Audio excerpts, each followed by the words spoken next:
Just heard from Paul Churchill that he does expect the dollar to continue to weaken into Christmas from against the euro. Do you think that momentum will impact any other asset classes? Well, I'll tell you, take a look at the precious metals. They've taken off to the upside on the back of this dollar drop. We're coming into a cyclical bottom for gold, and it rises going into December, January, so that might be the reverse of the dollar fall. Apart from that, I think one thing people who are dollar-based need to focus on is the Amero. That's the one thing that nobody's talking about that I think is going to have a big impact on everybody's life in Canada, the U.S., and Mexico. If you Google it, you'll find out all about it. Well, you could tell us a little bit more right now. You always hear it on CNBC, don't you? The Amero is the proposed new currency for the North American community, which is being developed right now between Canada, the U.S., and Mexico to make a borderless community, much like the EU, and the dollar, Canadian dollar, U.S. dollar, and the Mexican peso replaced by the Amero. You really think that will get any leeway? You may want to visit a couple of websites and see how far along it is. The Canadians are pretty upset about it, whereas the Americans, apart from the Texans, are the only people who know anything about it. The rest of the public's really sort of with their head in the sand on this one. Concerns tonight about moves towards what some call a North American Union. A number of high-level government meetings are taking place in Mexico to discuss North American integration of Mexico, the United States, and Canada. More meetings are scheduled.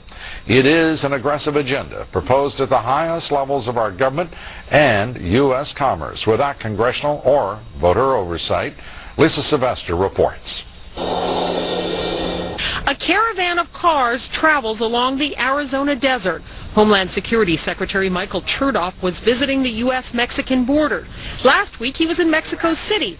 Commerce Secretary Carlos Gutierrez visited Mexico February 1st. Attorney General Alberto Gonzalez January 11th.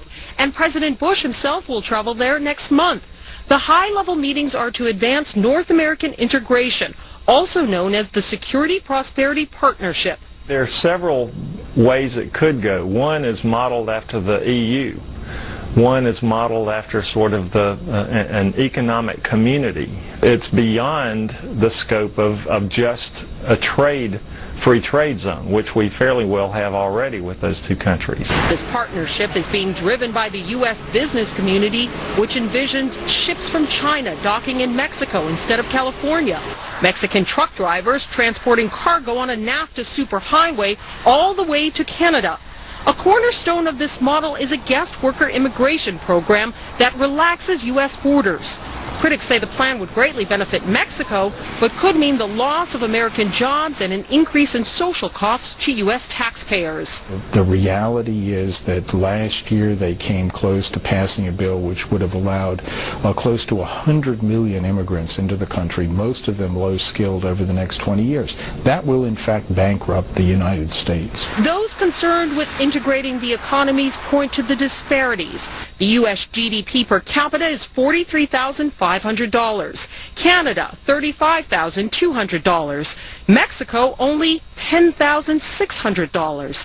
The average adult in the United States has 12 years of education. In Canada, 11 and a half years. Mexico, only a little over 7 years of schooling. And this Friday, another round of top-level meetings in Canada. Secretary Michael Chertoff, Secretary of State Condoleezza Rice, and Commerce Secretary Carlos Gutierrez will be meeting with their Canadian and Mexican counterparts. Now, the press releases say the focus will be on providing for the free flow of trade, helping secure borders, and keeping the U.S. competitive. But, Lou, really what they're talking about is this new economic integration. Lou? And Congress is sitting basically on its hands, saying nothing, hearing nothing, apparently, as we continue to report on this outrageous conduct. And it is even possible that Congress may not even have a say. What we are hearing is that the Bush administration is trying to use NAFTA as the justification for doing a lot of... Nearly 2 years since the Real ID Act became law. Passed in response to the September 11th terrorist attack, this law requires all states to adhere to a national standard for driver's licenses. Applicants, among other things, must prove their identity before receiving a license. Now, 2 years later, however, dozens of states are fighting back, saying the Real ID Act is too costly and is a threat to our civil liberties. Bill Tucker has our report. When it comes to the Real ID Act, many states can't or won't meet the new deadline of December 31st, 2009. The act is a fundamentally simple idea that all applicants must prove their identity before they're issued driver's licenses. But there are currently bills pending in 25 states that are aimed at either outright repealing the Real ID Act or raising concerns about it, as tracked by the National Conference of State Legislatures. That's because, they say, Real ID is a simple idea with a complex reality. Under Real ID, all 50 states will have to change their systems. There is no state that is in compliance today. So this is going to affect everybody. We've got 245 million driver's license holders who, under the regulations, are going to have to come back in person over the next 5 years. Real ID, the governors say, requires electronic verification, and that of the 5 systems required under federal regulations, only one exists today. So, the states say, they are not even close to being ready to comply. And the Governors Association insists that it understands the importance of compliance as underlined by the 9/11 Commission. Real ID is a 9/11 Commission recommendation for a reason, and it's a good thing for our national security, our economic security, and our public safety. All Americans are better off if their identities are... For over 50 years, the Bilderberg Group constructed the European Union by stealth under the guise of trade deals. Now the elite are using the same secretive program to complete the North American Union. But this time, superstate integration is on the extreme fast track. International agreements like NAFTA, GATT, and APEC were just stepping stones in the formation of the NAU. The North American Union was officially born at Baylor University in Waco, Texas, on March 23, 2005. The leaders of the United States, Mexico, and Canada told the press that they were only meeting to discuss trade. It soon leaked that a secret meeting had been held during the Security and Prosperity Trilateral Summit. The 3 governments had refused to release the secret agreement to the people. In September of 2006, their treasonous operation was blown wide open. From September 12th to September 14th, in Banff, Canada, hundreds of elected and appointed government leaders from Canada, Mexico, and the United States met in secret. On the last day of the conference, someone inside the secret North American Union Forum leaked the agenda. The front pages of newspapers across Canada carried the story. The Judicial Watch Foundation submitted Freedom of Information Act requests to obtain the full agenda and minutes of the secret assembly. Many federal agencies refused, citing national security. The foundation finally succeeded and did receive thousands of pages of documents. The documents marked unclassified are the blueprints of a shadow government ruling by bureaucratic and executive fiat. The pages chronicle an already operating North American Union.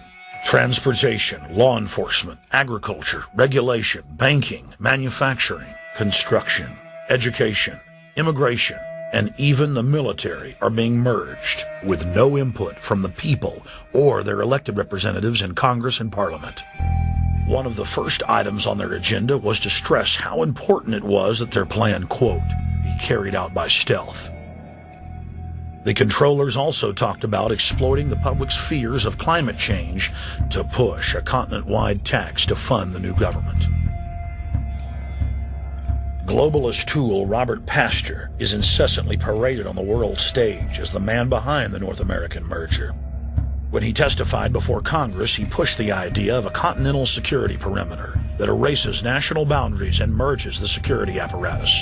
The best way to secure the United States today is not at our 2 borders with Mexico and Canada, but at the borders of North America as a whole.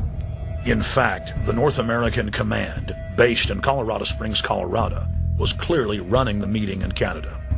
For the past decade, the Pentagon has been training with Mexican and Canadian forces and has openly discussed using them inside the United States for disasters and to quell domestic unrest. There are already over 100,000 non-U.S. citizens serving in the U.S. Armed Forces. The Pentagon is now expanding its recruiting centers in Mexico, the Philippines, and Eastern